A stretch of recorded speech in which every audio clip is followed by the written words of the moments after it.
Prince William broke down in front of cameras today, confirming what millions feared. King Charles's health is seriously declining.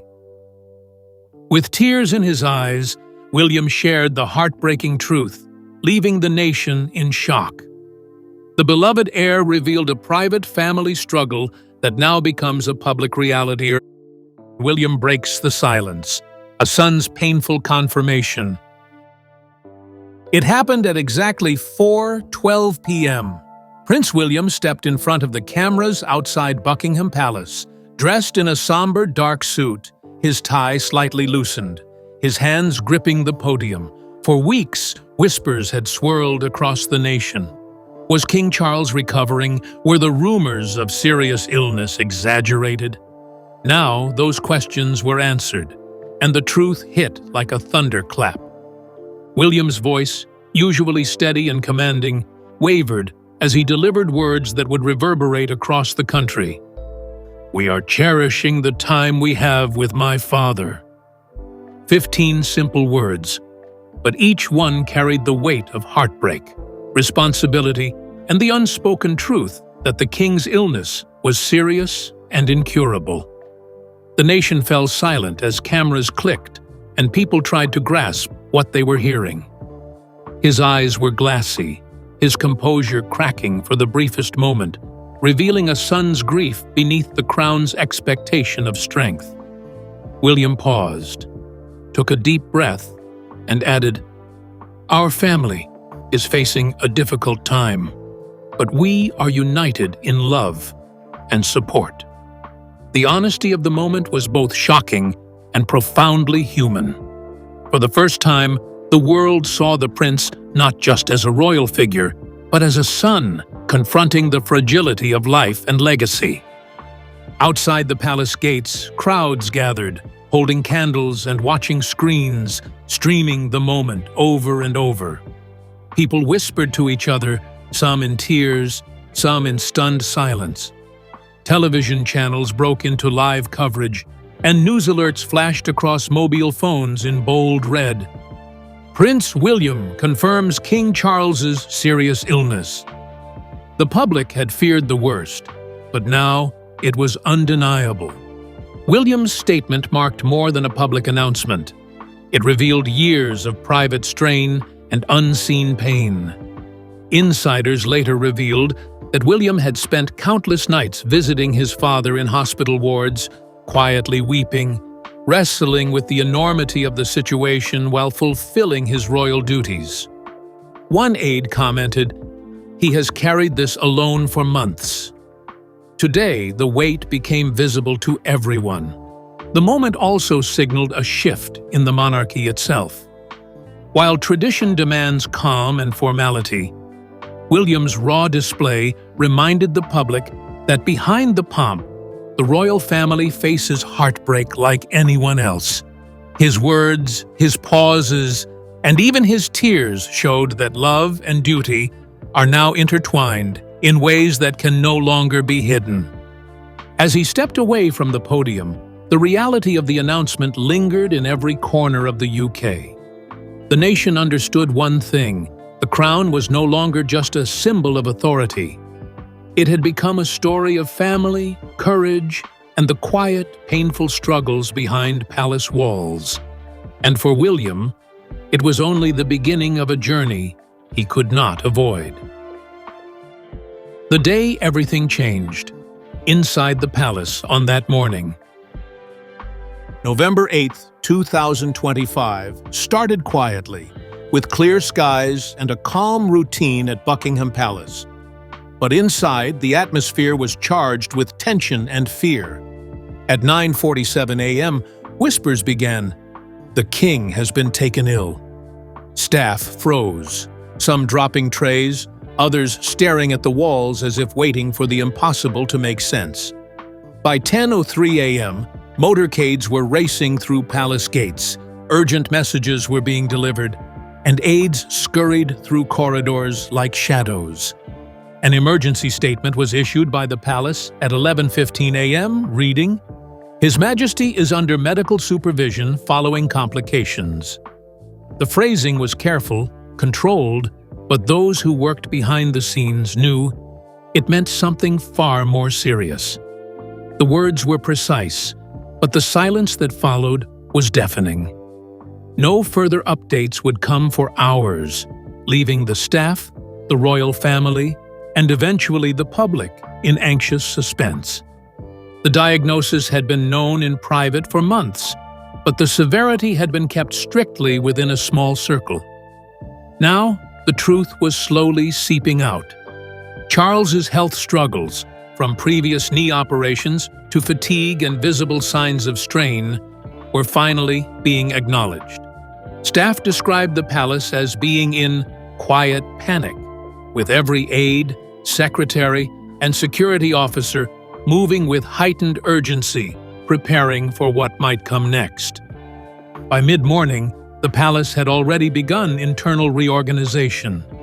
Key meetings were rescheduled. Royal events were being quietly reassigned. William and Catherine were informed, and immediate measures were taken to ensure continuity.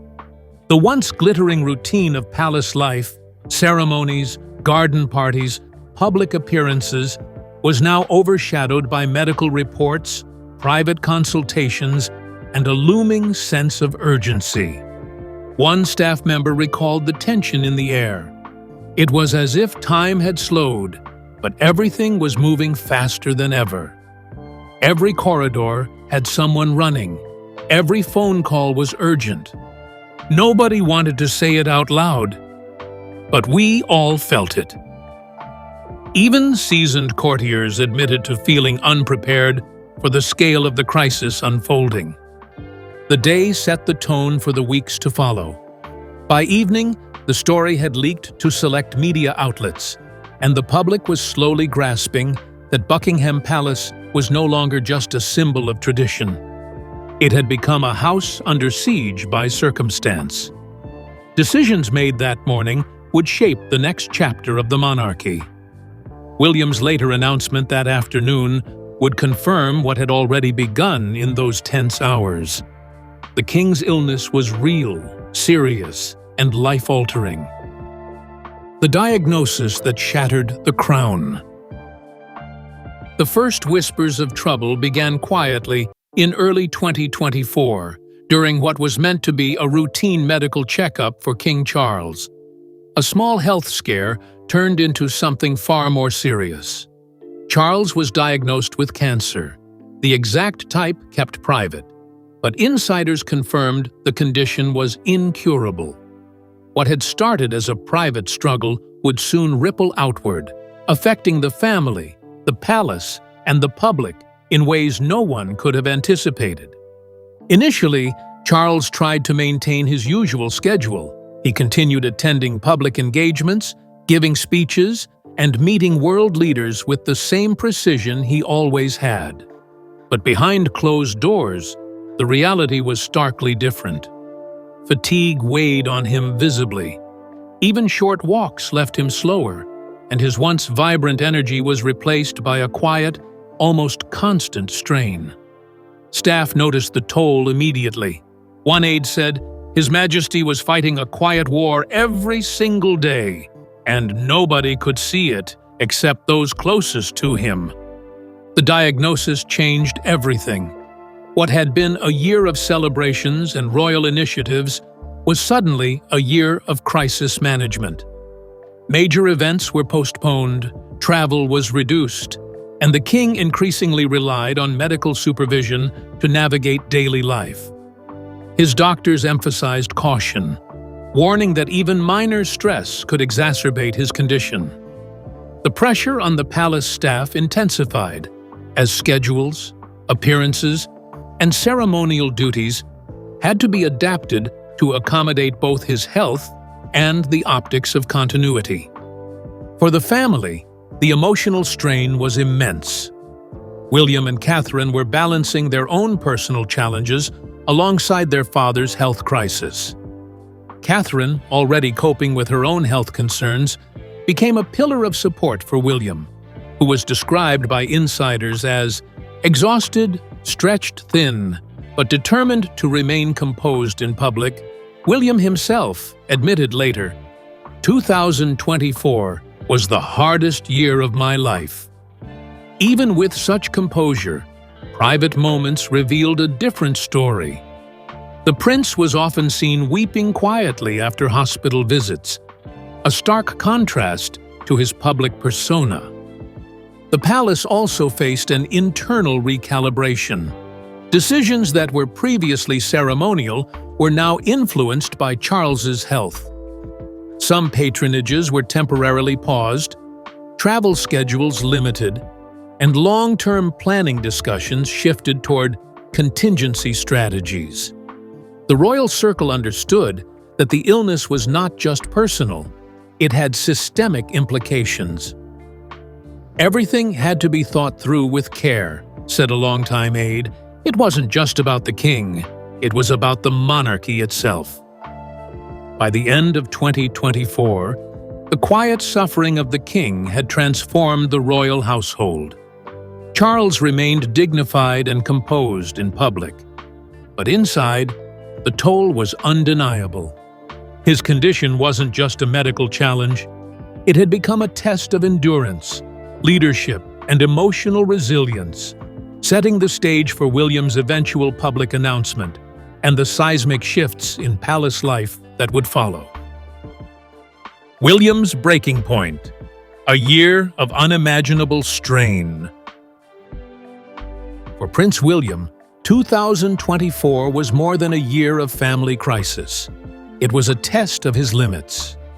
Balancing royal duties with personal anguish, William faced the unthinkable, watching his father battle a life-changing illness while trying to maintain the image of strength the monarchy demanded.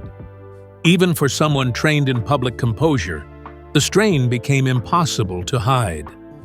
Catherine's health battle during the same period compounded the stress.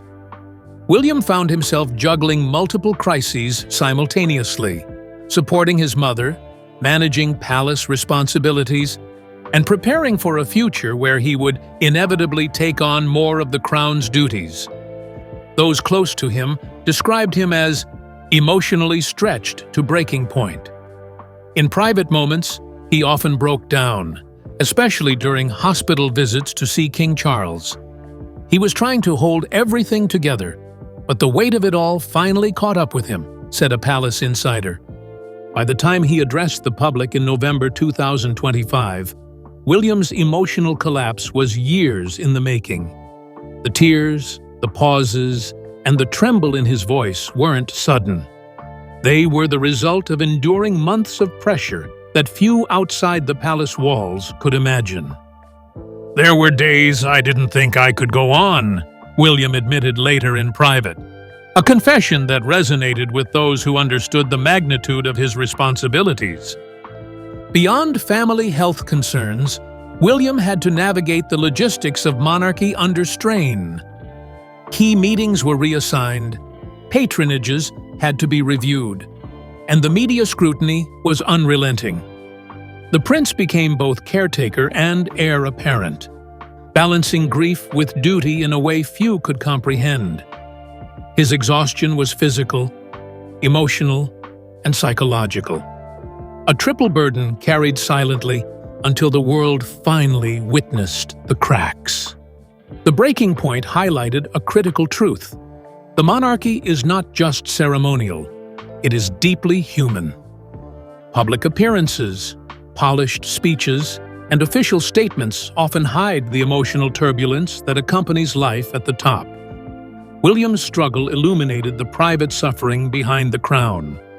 As one royal aide reflected, "We all see the crown, but we rarely see the human being beneath it." William reminded us of that on that day. This period marked a turning point for William. What began as private anguish evolved into public responsibility. The grief he carried became part of his duty, shaping how he would handle the kingdom's most personal and political challenges in the months to come. It was a year that tested his endurance, defined his compassion, and set the stage for a monarchy on the verge of profound change. What the public didn't see King Charles behind closed doors. While the public saw a composed King Charles behind palace walls, the reality was very different. For years, he had managed physical challenges, from knee operations to minor injuries. But his recent health crisis revealed vulnerabilities few had imagined. Even the most disciplined and stoic monarch could not escape the toll of illness. Charles maintained a daily routine, waking before dawn, reviewing schedules and attending meetings, but even small tasks became exhausting. He pushed himself harder than anyone could see, a close aide said. Medical supervision was constant, and he relied on specialists for basic routines. Public appearances became fewer and more controlled.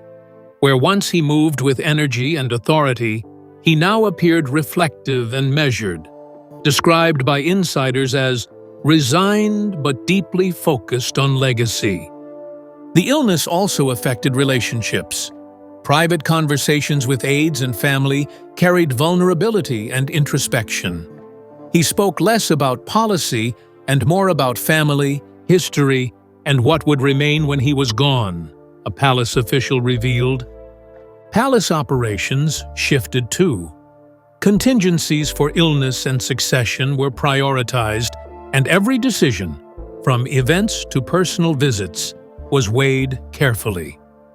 Even in quiet moments, the palace felt different, an insider said. By the end of 2024, the king's vulnerability was undeniable, shaping every major decision and underscoring the emotional challenges William faced as both son and heir. The silent shift.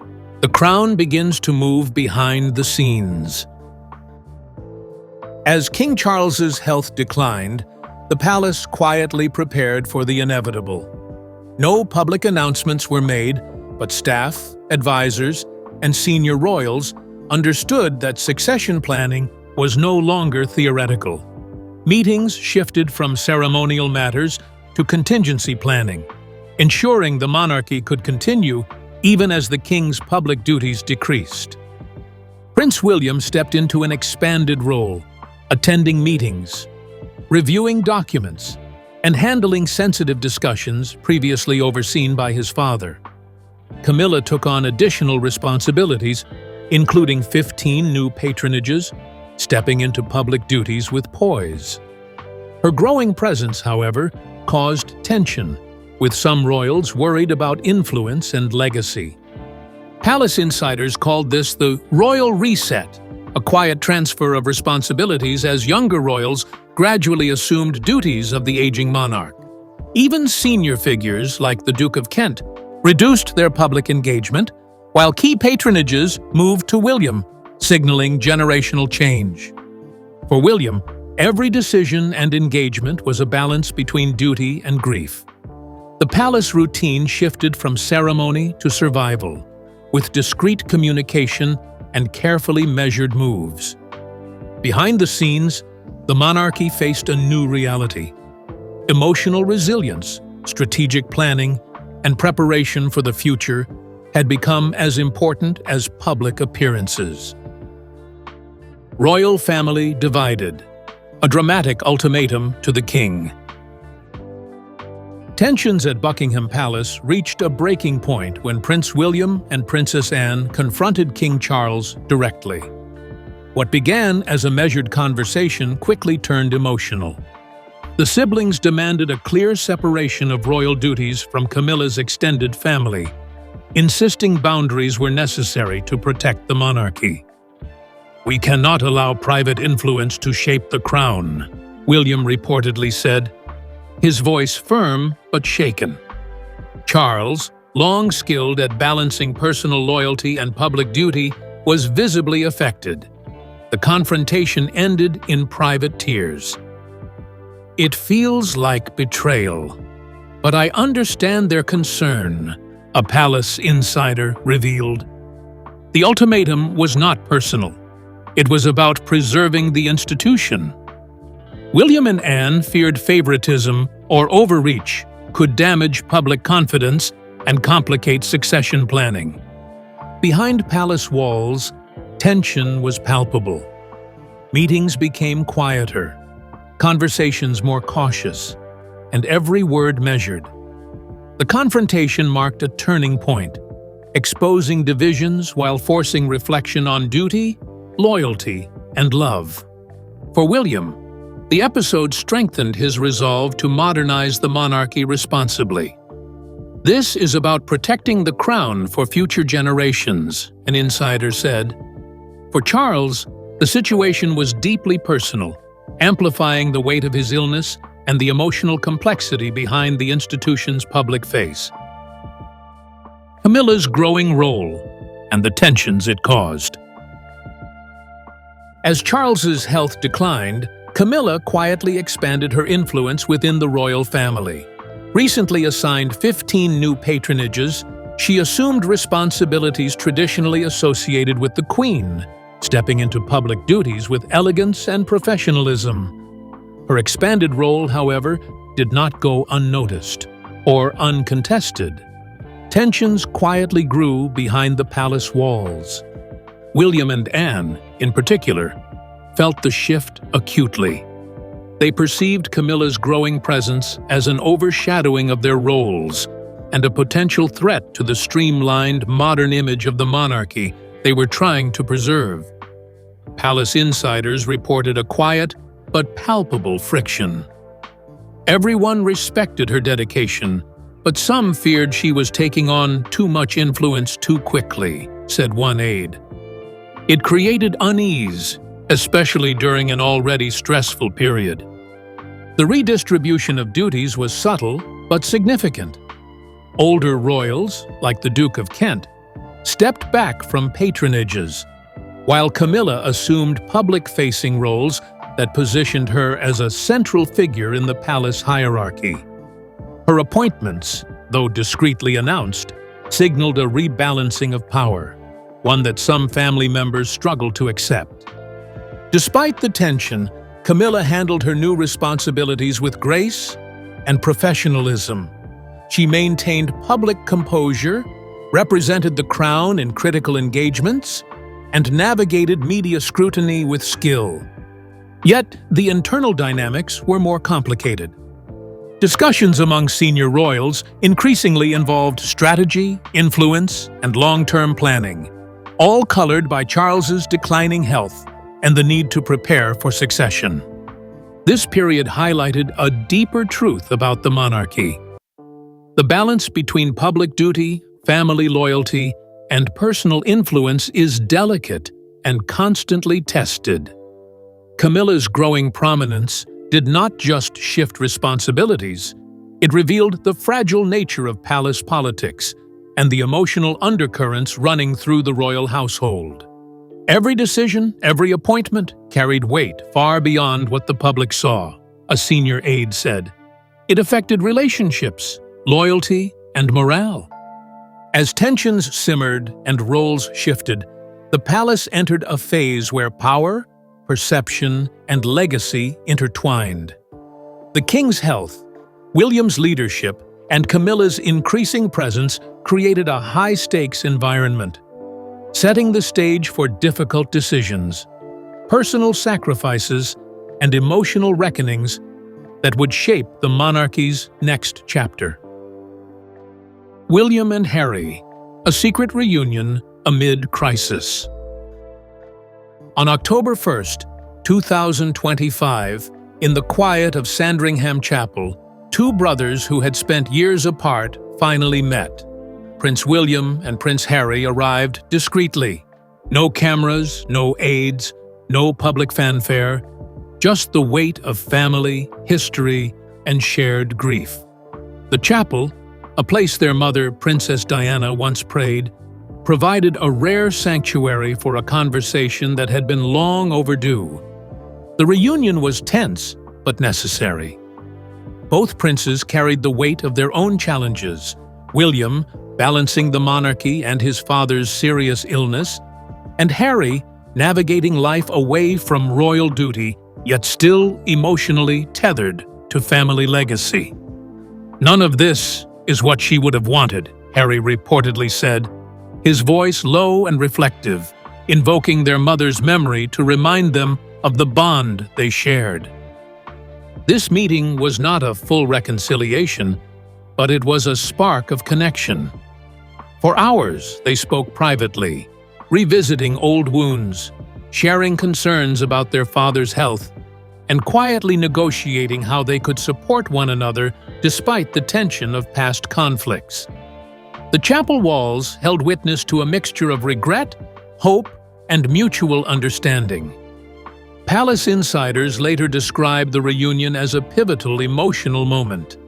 It didn't solve everything, one aide admitted, but it reminded both brothers that they are part of the same family, facing the same crisis. For William, seeing Harry present, committed to the family despite distance and disagreements, provided a fragile reassurance amid the storm of responsibility.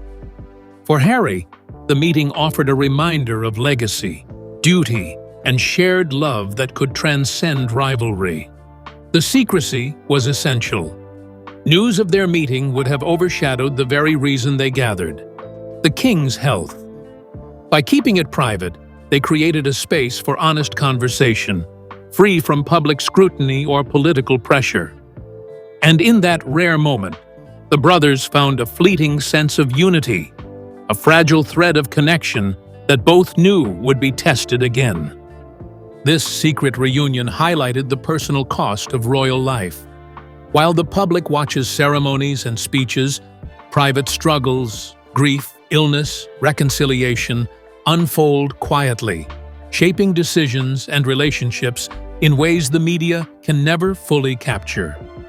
For William and Harry, that chapel encounter was a reminder that even amidst division, family can still find ways to hold together, however briefly, in the shadow of crisis.